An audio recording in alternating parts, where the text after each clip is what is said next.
नमस्कार दोस्तों, मैं हूं डॉक्टर अरविंद नामदेव। मैं शिवालय हॉस्पिटल कोलार भोपाल में पेट एवं लिवर रोग विशेषज्ञ के रूप में कार्यरत हूं। आज का जो टॉपिक हम लेने वाले हैं वो है कोलेंजाइटिस। कोलेंजाइटिस मुझे लगता है एक बहुत इंपॉर्टेंट टॉपिक है, और क्योंकि ये बहुत कॉमनली भी देखा जाता है और sometimes it's an emergency sort of present करता है, मतलब लाइफ थ्रेटनिंग भी हो सकता है कोलेंजाइटिस। एक्चुअली में कोलेंजाइटिस होता क्या है वो मैं थोड़ा क्लियर करूं पहले, कि इसको भी हम ब्रेकअप करें तो ये 2 वर्ड से बना है, बल्कि कोलेंजाइटिस में तो 3 वर्ड होंगे, कोले, एंजियो एंड आइटिस। तो बेसिकली कोले वर्ड होता है पित्त के लिए या बाइल के लिए, जो पित्त की नलियां होती हैं, जैसे कि एंजियो वर्ड होता है नली टाइप की चीजें, जैसे आपने कार्डियक कोरोनरी एंजियोग्राफी सुना होगा, वैसे ही कोलेंजियोग्राफी भी होती है। मतलब एंजियो मतलब वेसल्स, जो भी कुछ कैरी करने के लिए नलियां होती हैं, और आइटिस मतलब उसकी सूजन होना, जैसे कि हमको बहुत कॉमनली पता है कि ब्रोंकाइटिस, राइनाइटिस या आर्थराइटिस। तो जहां पे भी आइटिस लगेगा वो मतलब सूजन है। कोलेंजाइटिस मतलब है पित्त की नलियों की सूजन। अब पित्त की नलियां कहाँ होती है, तो बहुत सिंपल है, लिवर से ही पित्त बनता है। तो लिवर में छोटी छोटी नलियां होती हैं जो जुड़ के बड़ी बनती हैं, और अल्टीमेटली ये कॉमन बाइल डक्ट कहलाती हैं, और ये कॉमन बाइल डक्ट नीचे आके आंत में खुलती है। अब ये जो नलियां हैं इनका काम है पित्त जो लिवर बनाता है उसको इकट्ठा करना और लाके आंत में खाली कर देना। और जब हम खाना नहीं खाते हैं तो ये जो पित्त है वापस गॉल ब्लैडर यानी पित्त की जो थैली होती है उसमें ये पित्त भरा रहता है। और जब हम खाना खाते हैं तो कुछ हार्मोनल सिग्नल से ये पित्त के कॉन्ट्रैक्शन होता है थैली में, और वो पूरा का पूरा पित्त खाली होकर आंतों में आ जाता है, जो खाना पचाने में मदद करता है। ये है नॉर्मल। अब किसी भी कारण से अगर इन नलियों में सूजन आ जाए तो उसको हम बोलते हैं कोलेंजाइटिस। और इसका सिंपल सा जो सिम्टम है वो डिपेंड करता है कि कोलेंजाइटिस किस तरह से हुई। जनरली ये एक्यूट कंडीशन होती है, और मैं बता दूं इसके मोस्ट कॉमन कॉजेज में जो है वो है स्टोन्स, जो गॉल ब्लैडर की पथरियां होती हैं, वो कोलेंजाइटिस कराती है most commonly. Second most common cause हम कह सकते हैं कि ट्रॉमा के बाद या पैनक्रेटाइटिस के बाद या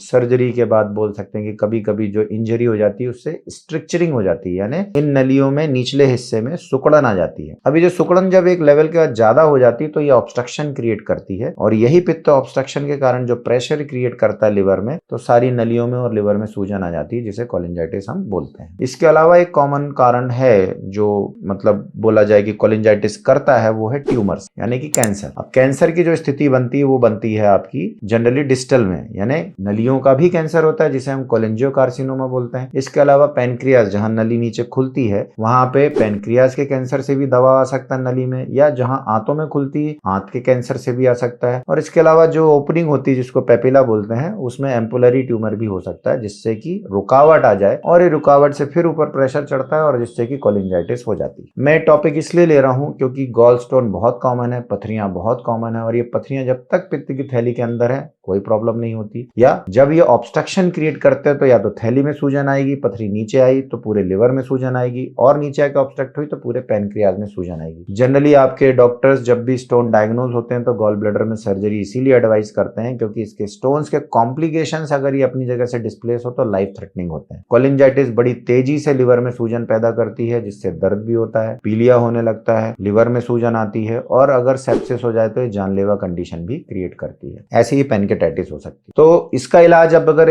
कोलेंजाइटिस आपके स्टोन से हुई तो इमीडिएट आपको ईआरसीपी एडवाइस की जाती है कि भाई तुरंत जाइए अस्पताल में, एंडोस्कोपिकली ईआरसीपी से ही स्टोन निकल जाए तो सबसे अच्छा। और स्टोन निकाल के जनरली स्टेंट डाल देते हैं और फिर आपके गॉल ब्लैडर की सर्जरी करा दी जाती है। अब यहाँ पे एक चीज होती है, क्योंकि मैं बहुत देख रहा हूँ ऐसे पेशेंट्स मेरे पास हर 2-3 महीने में आते हैं कि स्टेंट्स निकलवाना भूल जाते हैं। तो एक बहुत कॉमन तो नहीं बोलूंगा लेकिन इंपॉर्टेंट कॉज है कि जब भी ईआरसीपी हो और सर्जरी हो तो उसके बाद स्टेंट जरूर ध्यान से निकलवाएं, क्योंकि ये स्टेंट के रहने से भी लंबे समय तक नलियों में फिर सूजन आने लगती है जब ये स्टेंट ब्लॉक होते हैं, क्योंकि ये प्लास्टिक के होते हैं, टेम्परेरी होते हैं, इन्हें निकाल देना चाहिए, पर जनरली पेशेंट ठीक होने के बाद भूल जाते हैं तो ये बड़ी परेशानी करता है, और ये स्टेंट ही कोलेंजाइटिस का फिर कारण बन जाता है, क्योंकि इसके ऑब्स्ट्रक्शन के बाद बाइल फिर रुकना शुरू हो जाता है। तो ये भी एक कारण है कोलेंजाइटिस का। इसके अलावा ट्यूमर्स, जैसे मैंने बताया, जो स्ट्रक्चर कॉज करते हैं। अब स्ट्रक्चर बिनाइन में ट्रॉमा से हो सकते हैं, सर्जरी के बाद हो सकते हैं कि भाई गॉल ब्लैडर की सर्जरी हुई, इंजरी हो गई, या ट्रॉमा हुआ, या कुछ इन्फेक्शन हुए तो उससे नलियों में सुकड़न आ गई, और वो सुकड़न जब एक क्रिटिकल लेवल के ऊपर नैरोइंग करती है तो ऊपर आपको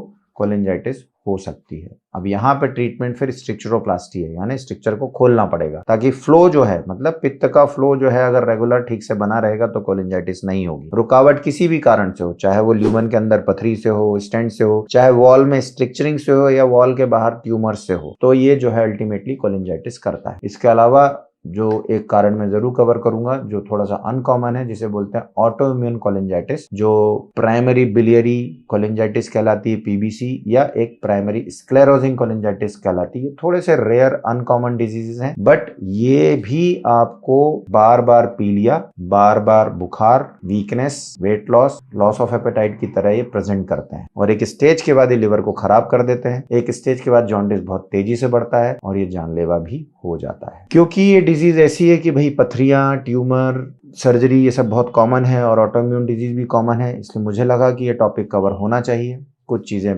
पब्लिक के अगर ओरिएंटेशन में रहें तो कोलेंजाइटिस के डायग्नोसिस भी बनते हैं, डॉक्टर्स आपको ईआरसीपी की एडवाइस करते हैं, ट्यूमर निकालने की एडवाइस करते हैं, surgery he most of the time इसका आंसर होता है। लेकिन ऑटोइम्यून डिजीजेस में मेडिसिन से ही आपका इलाज होता है, और यदि इसको इग्नोर किया जाए लंबे समय तक, पीएससी या पीबीसी या स्ट्रिक्चरिंग को या स्टेंट को, तो ये सेकेंडरी बिलियरी सिरोसिस भी कर सकता है, यानी लिवर को खराब भी कर सकता है। उस कंडीशन में लिवर ट्रांसप्लांट की भी नौबत आ सकती है। आई होप ये स्टार्टिंग वीडियो था जो थोड़ा सा सेंसिटाइज करेगा कि जब कभी पथरियां हैं या दर्द होता है तो इमीडिएट हमें उसको रिस्पॉन्ड करना चाहिए। आई होप ये वीडियो हेल्प करेगा। इसके बाद भी अगर कुछ सवाल है आप पूछ सकते हैं, और वीडियो को शेयर, लाइक और कमेंट भी कर सकते हैं। नमस्कार।